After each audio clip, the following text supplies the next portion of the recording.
Chapter 3, Programming Essentials in Python Part 2. What are variables?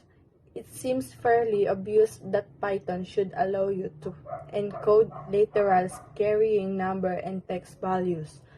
You already know that you can do some arithmetic operations with these numbers, add, subtract, etc. You'll be doing that many times, but it's quite a normal question to ask how to store the results of these operations in order to use them in other operations, and so on. How do you save the intermediate results and use them again to produce subsequent ones? Python will help you with that. It offers special boxes, containers for that purpose, and these boxes are called variables. That name itself suggests that the content of these containers can be varied in almost any way. What does every Python variable have? A value that content of the container. Let's start with the issues related to a variable's name. Variables do not appear in a program automatically.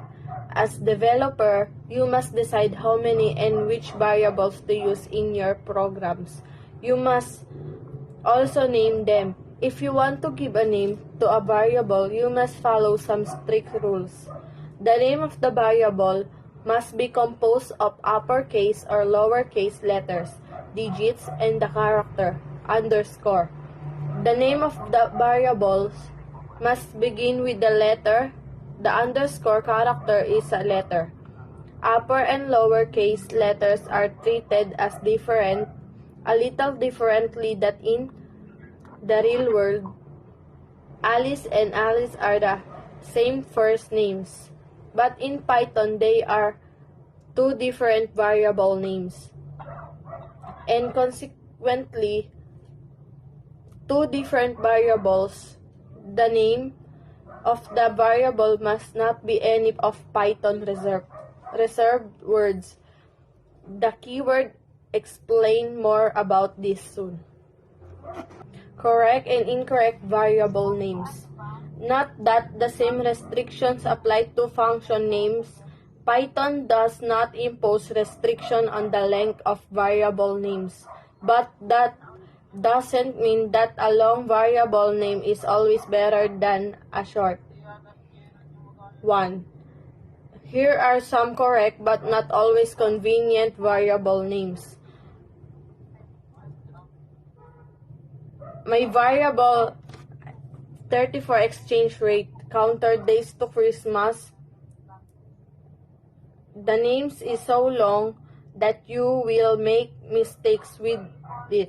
And now for some incorrect names, 10th does not begin with the letter. Exchange rate contains a space.